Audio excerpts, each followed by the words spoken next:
¿Y si te dijera que el 95% de tus decisiones de compra no las tomas tú, sino tu inconsciente? Hoy hablamos de cómo las marcas están usando neurociencia para entender qué te emociona, qué te genera culpa y qué se queda grabado en tu memoria. Esto es Territorio Negocios, el podcast donde repensamos el futuro de los negocios y su impacto en México y América Latina. Soy Pablo Necoechea, director regional de EGADE Business School en la Ciudad de México y Querétaro, y los invito a seguir la conversación en redes sociales con el hashtag Territorio Negocios. En esta ocasión, nos hacen el gran honor de acompañarnos Claudia Quintanilla, profesora del Departamento de Mercadotecnia e Inteligencia de Negocios de EGADE Business School, y Rachel Rodríguez, líder de proyectos de Behavioral Research and Public Opinion Lab en Expedition FEMSA, del Tecnológico de Monterrey. Quisiera comenzar con dos preguntas al aire. La primera es, ¿realmente elegimos nosotros lo que compramos o nuestro cerebro ya decidió por nosotros antes de darnos cuenta? Y la segunda es, ¿qué pasa en nuestro cerebro cuando tomamos decisiones de compra? Pues el neuromarketing busca responder estas preguntas, combinando la neurociencia, la tecnología y el marketing. En este episodio, juntos exploraremos cómo esta disciplina emergente está transformando la investigación de mercado, la academia y la industria. Desde sensores cerebrales hasta herramientas de seguimiento ocular, nuevas metodologías están enriqueciendo la investigación de mercados de manera tradicional y ayudando a las marcas, a los académicos y a los profesionales a tomar mejores decisiones acertadas basadas en la ciencia y el comportamiento. Muchas gracias, Claudia, muchas gracias, Rachel, por estar aquí. Y Claudia, quisiera comenzar con una pregunta para ti específicamente. ¿Cómo se definirían el neuromarketing y por qué cada vez más suscita el interés de las empresas? La tecnología se está democratizando y por eso es que las marcas y las empresas la están usando más para entender por qué qué nos emociona, qué nos atrae y qué nos genera confianza, eh, pues de una marca. Incluso puede ser que estudiemos la campaña quizá de un candidato, o sea, estudiar a una persona, y en realidad es el unir lo que se sabe de psicología con mercadotecnia y con esta tecnología que ahora tenemos para saber cómo funciona nuestra mente y cómo interactuamos con estos estímulos de marcas, de anuncios, de productos. Nancy Harwood, especialista en comportamiento de mercadotecnia, menciona que el 95% de las decisiones que tomamos son inconscientes, de manera que estas herramientas nos van a ayudar precisamente a entender cómo se procesa en nuestro cerebro esas decisiones. Rachel, para ti, ¿cómo tú definirías el neuromarketing y por qué es tan importante hoy en día? Sí, para seguir en línea con lo que bien decía la doctora Claudia, el neuromarketing es utilizar estas herramientas de neurociencias para entender cómo las personas realmente piensan, sienten o deciden en estos contextos de mercadotecnia. Y lo interesante es que nos deja observar lo que las personas a veces o no siempre dicen o incluso que no saben que sienten.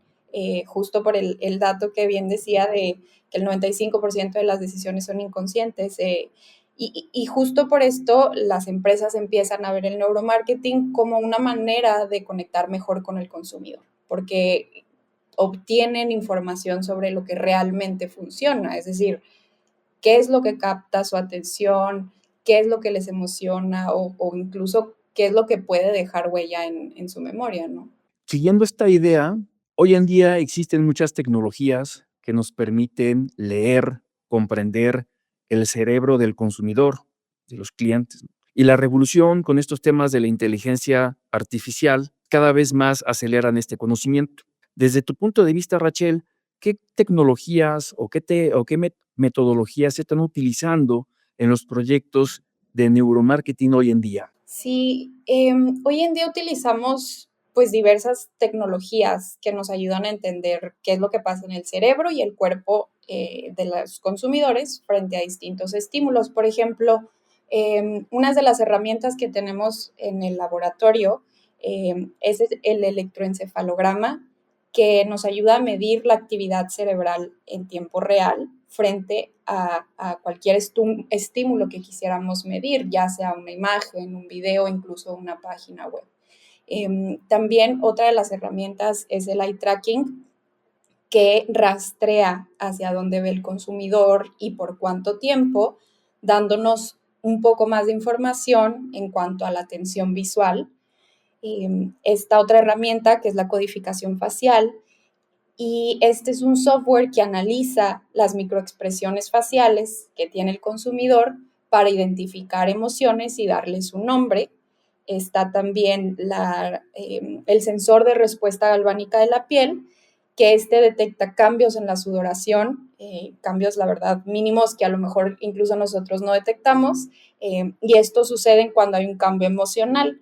Lo que hacemos es utilizar estas tecnologías, herramientas, para poder medir esto pues de manera más objetiva. Y otras de las herramientas que también pudiéramos ya hablar es la inteligencia artificial, ¿no? La manera en la que se interpretan estos datos, combinarlos con las metodologías tradicionales, pues obviamente nos va a ayudar a estudiar las emociones de mejor manera. Y como bien decía, pues estas son las herramientas con las que trabajamos en el laboratorio. El laboratorio tal cual se encuentra dentro de un edificio que es Expedition FEMSA, que es el primer edificio parte del Distrito de Innovación del TEC de Monterrey, y lo que busca es tener o impulsar tanto la creatividad, conocimiento y colaboración de diferentes áreas. Entonces, nos ayuda justo a definir el neuromarketing, porque no solamente estamos como disciplina de mercadotecnia, sino que podemos trabajar con otras áreas que nos ayudan justo a esto, a utilizar estas nuevas tecnologías o metodologías. Y el avance de la innovación, la inteligencia artificial, los desarrollos, están evolucionando cada vez más y esto trae consigo muchos desarrollos tecnológicos que abonan a los procesos de la neuromarketing. Claudia, quisiera preguntarte también desde tu punto de vista, ¿qué tecnologías o metodologías visualizas en estos proyectos de neuromarketing?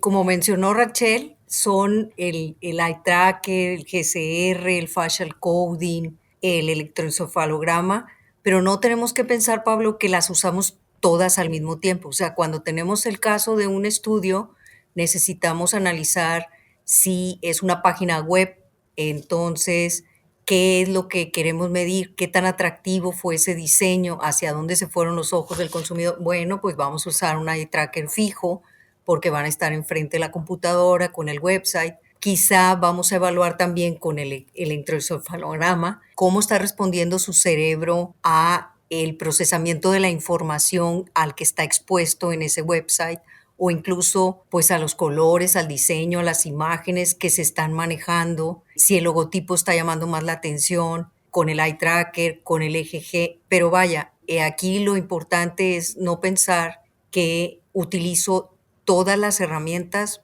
para todos los proyectos. O sea, cada una complementa, mide diferentes variables que entonces ya tomamos en cuenta, las sumamos y las integramos en el proyecto. En EGADE, dentro de la maestría en mercadotecnia, tenemos un curso que precisamente se llama Neurociencia aplicada al marketing, y es donde aprendemos cómo diseñar este tipo de estudios, desde cuál es el objetivo del estudio y pues implementarlo, cuáles son las mejores herramientas. Vamos al laboratorio de Expedition y con las herramientas tenemos la experiencia de hacer las mediciones, integrar todos estos datos y pues procesarlos con ayuda de inteligencia artificial, porque sí se generan muchos datos, son mediciones en milisegundos. Sin duda, la tecnología no nos debe adoptar, nosotros debemos de adoptar a la tecnología. Existe mucha y debemos de tener experiencia y expertise y conocimiento para saber utilizarla de la mejor manera. Y en este sentido, muchas marcas saben acerca de cómo tomamos nuestras decisiones de compra nosotros mismos. Y Claudia, siguiendo contigo, desde tu visión, ¿Qué casos de empresa podríamos mencionar que sean ilustrativos de un caso de éxito del neuromarketing? Y también preguntarte si es necesario tener un presupuesto abultado. Estas tecnologías existen pues desde el año 2000 más o menos, y en el transcurso de estos 25 años tenemos casos de éxito de aplicaciones concretas. Por ejemplo, se tiene el caso de Frito-Lay, que por ahí del año 2010 evaluó sus empaques que tenía. En esa ocasión los empaques eran brillantes. Descubrieron que esos empaques brillantes generaban un rechazo emocional contra el empaque mate, y el empaque mate, tono mate con esa visualización reducía la culpa en el consumo de snacks. Entonces, pues se tomó una acción en base a insights generados por neuromarketing, pero así como tenemos ese ejemplo que es en empaque, dentro de anuncios se hace, o en campañas publicitarias se hacen muchas mediciones, porque puedes combinar estas tecnologías y ver segundo por segundo en dónde tu anuncio dejó de ser atractivo y editarlo antes de que lo lances. Esto lo han implementado muchísimas marcas. Coca-Cola tiene un caso de éxito donde identificaron precisamente cuáles eran las áreas cerebrales que se asociaban con la emoción y con la recompensa para introducirlo en la comunicación de un comercial. Entonces, básicamente, la verdad es que tenemos muchos casos de éxito en donde se ha estado aplicando el neuromarketing. Las agencias de investigación poco a poco lo han estado utilizando más. Sin duda, el avance tecnológico y la democratización del mismo ha aplanado el uso en las empresas y ha generado muchos casos de éxito, ¿no? Rachel, ¿qué otros casos de éxito son importantes mencionar y si es necesario tener un presupuesto para poder llevarlos a cabo? Claro, también hay otro caso conocido de la marca de Cheetos, en donde estaban justo evaluando una campaña publicitaria y querían entender cómo conectaba con el consumidor. Y se hicieron focus groups, que es una metodología, llamémosle tradicional, de la investigación de mercados, y por ahí la respuesta de los consumidores era negativa, es decir, no era una campaña atractiva para ellos, pero al momento de evaluarlo ya individual y con estas herramientas de neurociencias, se descubrió que realmente estaba causando emociones positivas. Entonces, por ahí podemos ver esta diferencia o cómo vale la pena que podamos combinar las metodologías tradicionales con las metodologías más tecnológicas de las neurociencias, para poder tener realmente estos datos.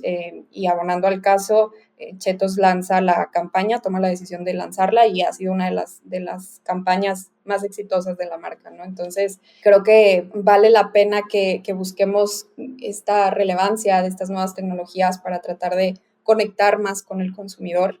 Y en cuanto al tema del presupuesto, pues no necesariamente es necesario tener mucho presupuesto, ¿no? Ya existen herramientas pues móviles o portátiles, como bien mencionaba la doctora Claudia, que son más accesibles, o plataformas de testeo emocional ya pues más accesibles también. Entonces, creo que más que el tema del presupuesto, la clave es tener un objetivo claro y elegir, como bien se platicaba anteriormente, las herramientas que mejor respondan esos objetivos. Sin duda.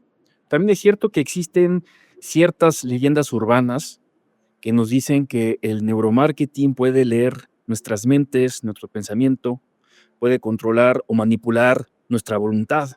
Rachel, en este sentido, ¿qué mitos o malentendidos hay alrededor del neuromarketing y cómo se pueden enfrentar desde la práctica profesional? Sí, qué bueno que haces mención de ese mito, ¿no? Cuando pensamos en neuromarketing, o incluso cuando estamos en el laboratorio presentándolo a los visitantes, una de las preguntas es, o sea, que nos van a leer la mente o pueden manipular nuestras decisiones, pero la realidad es que lo que hace el neuromarketing es identificar estos, llamémosle, patrones de atención o de emociones, no pensamientos en específico. Entonces, la verdad no tenemos forma de controlar lo que una persona decide. Lo que sí podemos hacer es entender qué estímulos le resultan más atractivos o más memorables, ¿no?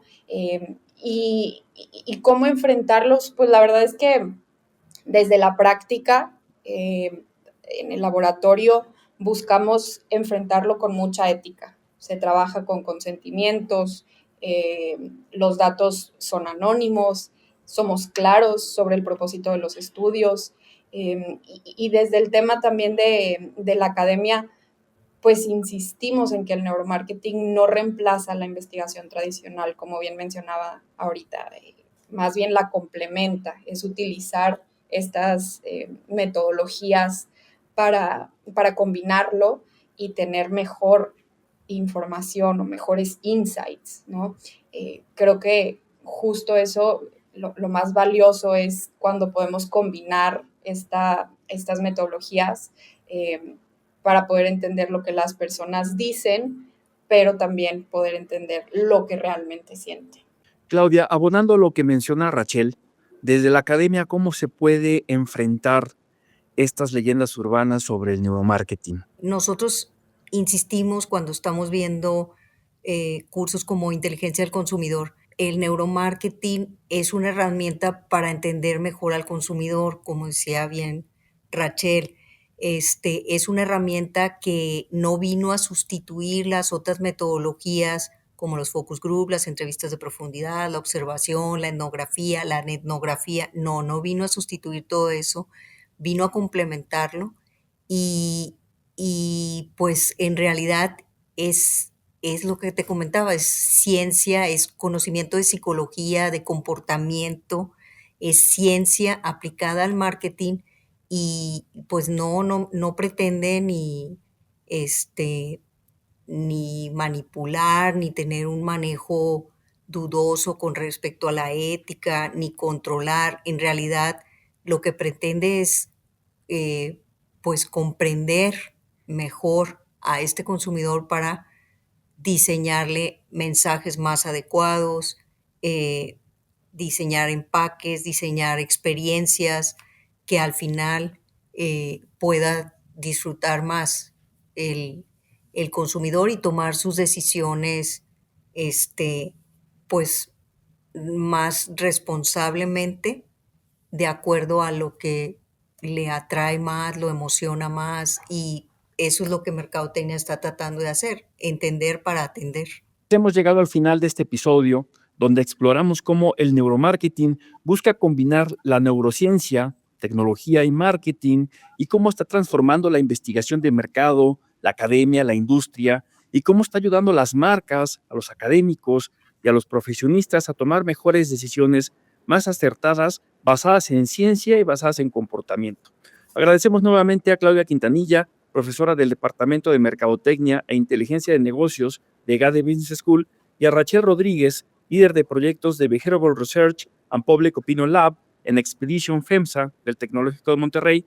Muchas gracias a las dos por acompañarnos en este episodio y nos vemos hasta la próxima. Hola, somos Azucena Rojas, Beata Boina y Carlos Elizondo. Te invitamos a escuchar Con su permiso, un podcast sobre análisis de la realidad política, económica y social de nuestro país, así como del entorno internacional. Con su permiso es parte de Tech Sounds Podcasts, la barra oficial del Tecnológico de Monterrey.